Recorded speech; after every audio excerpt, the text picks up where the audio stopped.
Hotep, bienvenue chez Baptême Nassim. Aujourd'hui, nous aborderons le thème suivant.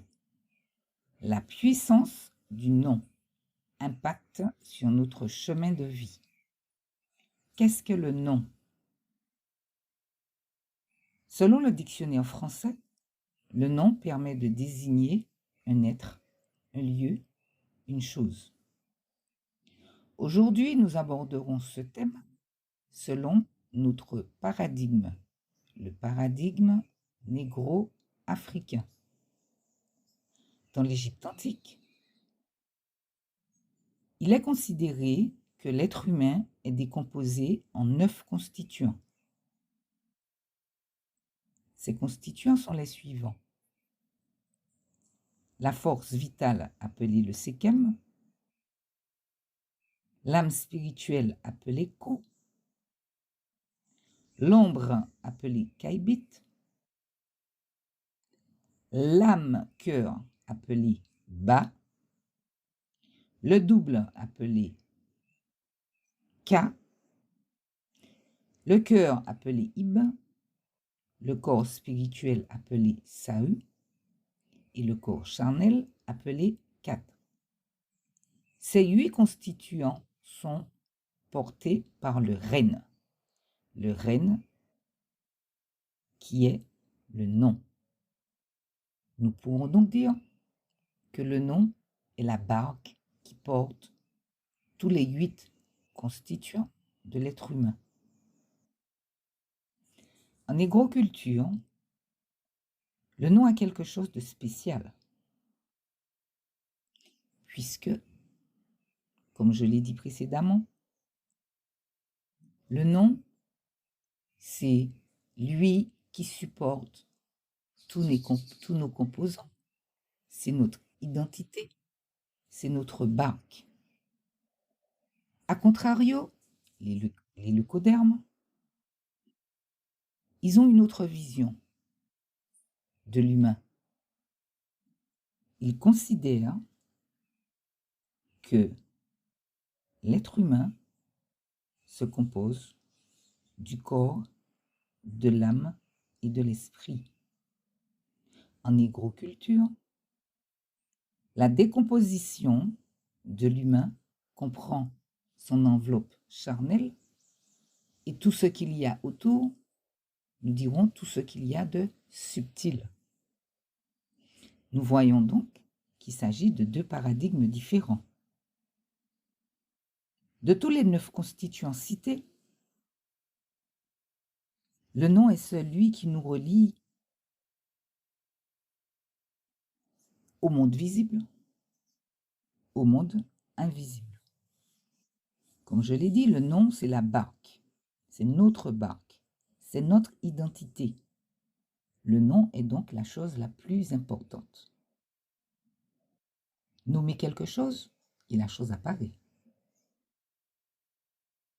Il faut savoir que quand le corps a disparu, donc l'enveloppe charnelle, sous terre, le nom est le constituant qui résiste. Depuis Kemet, il est dit que le nom doit être prononcé, à telle enseigne que le nom est gravé dans la roche. Le nom ne doit pas disparaître. Même si notre enveloppe charnelle disparaît, le nom doit résister. Le nom doit toujours exister. Sans nom, un être n'existe pas. Le nom véhicule notre culture. Le nom est la chose qui nous permet de nous connecter aux vivants, aux ancêtres, aux divinités. Ce qui veut dire que le nom est un connecteur et selon les anciens, prononcer ce nom, qui est une énergie acoustique, permet de le vivifier, de le maintenir vivace. Le nom nous permet de nous connecter à un être visible ou invisible. Le nom vient habiter le corps. Le nom est un vivificateur. Le nom, on peut l'avoir d'un lieu, d'un animal totémique, selon la socioculture en Afrique. À noter que pendant l'esclavage, les personnes mises en esclavage portaient le nom de leur maître. Ce qui veut dire que chaque fois que le nom donné à l'esclavisé, chaque fois que son nom est prononcé, on vivifie le nom du maître. Le nom a une portée. Faisons attention à comment nous nommons nos descendants. Le nom aussi peut être une conjuration. Cela existe dans plusieurs sociocultures. Sur le plan initiatique, chez les anciens, le nom a une place capitale. Le nom est sacré. Quand on décide de vous maudire, on supprime votre nom. Un nom qui n'est plus prononcé disparaît. Le nom a une mémoire historique. D'où l'importance de connaître la signification du nom. Dans certaines sociocultures, le premier-né, qui est un garçon, porte le nom de son père. La première-née, qui est une fille, porte le nom de sa mère. Et le nom nous connecte à la société des vivants, des morts, des ancêtres, des divinités, comme je l'ai dit. Et le nom nous connecte aussi à notre socioculture. Le nom indique l'origine d'une personne. Le nom que l'on porte peut être celui d'un de nos ancêtres. À ce moment, nous parlerons du nom par homonymie. Chaque fois que le nom est prononcé, on considère que la personne qui nous a précédé, notre devancier qui a ce nom, est vivifiée. La religion est arrivée, les missionnaires sont arrivés. Ils nous ont fait perdre nos pratiques de dation du nom. La généalogie a été interrompue par l'esclavage, par la colonisation. N'oublions pas que la personne mise en esclavage doit porter le nom de son maître. Avec la colonisation, il y a eu une dissolution des liens avec notre communauté d'origine. On nous a dénommés pour nous renommer. Dénommés pour renommer. Nous couper de notre ancestralité, nous couper de notre lignée, de nos lignées maternelles et paternelles. Il faut savoir qu'il y a des noms qui sont porteurs de force, comme il y a des noms qui nous diminuent dans notre avancée sur notre chemin de vie. L'origine des noms. Dans la plupart des sociocultures, il y a un aspect qui revient souvent, l'attribution historique de noms par rapport à une mythologie ou un fait historique. L'origine du nom peut provenir d'un élément factuel, c'est-à-dire en fonction des circonstances autour de la naissance de cet enfant.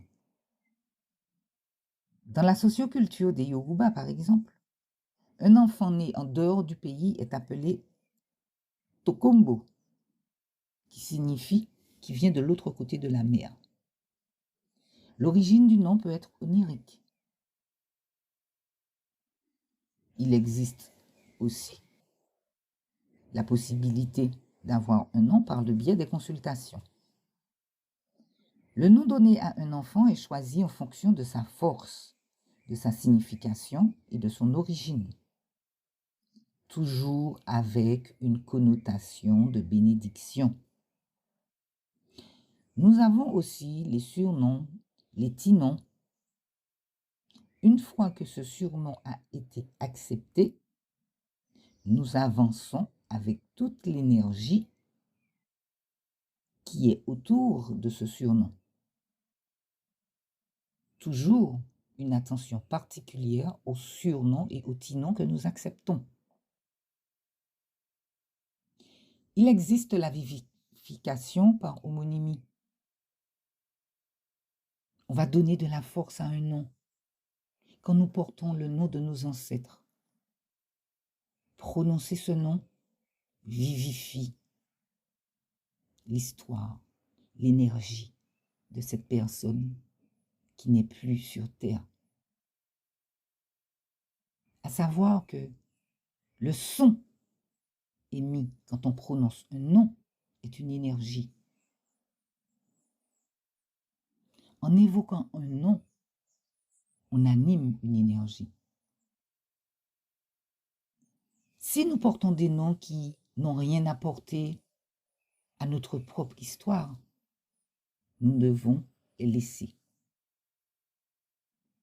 Parce que nous donnons des noms, nous donnons de la force, à des noms de personnes qui sont nos ennemis, qui ne font pas partie de nos sociocultures, de notre ancestralité, de notre histoire. Le nom, c'est notre identité. On perd son identité en portant le nom des autres. Il y a la possibilité aussi d'avoir un nom comme influence. Le nom est une vibration. Le nom a une influence qui peut être bonne et aussi mauvaise. On peut retirer un nom par le biais de... On peut changer de nom par le biais d'une cérémonie d'ation du nom. Le nom a un impact sur le passé, le présent, le futur. Un nom a une énergie particulière. En prenant le nom de quelqu'un, un des 365 noms inscrits dans le calendrier qui n'est pas le nôtre, c'est s'assurer d'être en connexion avec quelqu'un qui ne fait pas partie de notre lignée, puisqu'on nous a dénommés pour nous renommer. Notre nom sera en connexion avec un des 365 noms de saints qui ont servi à nos colonisateurs. Prononcer ces noms signifie donner de la force à des personnes qui n'ont rien à voir avec nous. D'où l'importance de faire très attention à comment nous nommons nos enfants, notre descendance. Le nom porte une charge, une force. Dans un nom, il y a un sang qui coule. Faisons donc attention au nom que nous attribuons au nôtre. Il existe des cérémonies de dation du nom si on veut changer de nom. Ce sont des cérémonies menées par des initiés. La cérémonie de nom, de dation du nom ne se fait ni par téléphone, ni par Zoom, ni par conférence. Pour plus d'informations, si vous êtes intéressé par ces thèmes, il vous est proposé, si vous êtes en Martinique, des petits ateliers qui seront mis en place en nous contactant au 06 96 29 53 29. Attention au nom que nous portons. L'impact sur notre chemin de vie. Merci, à bientôt.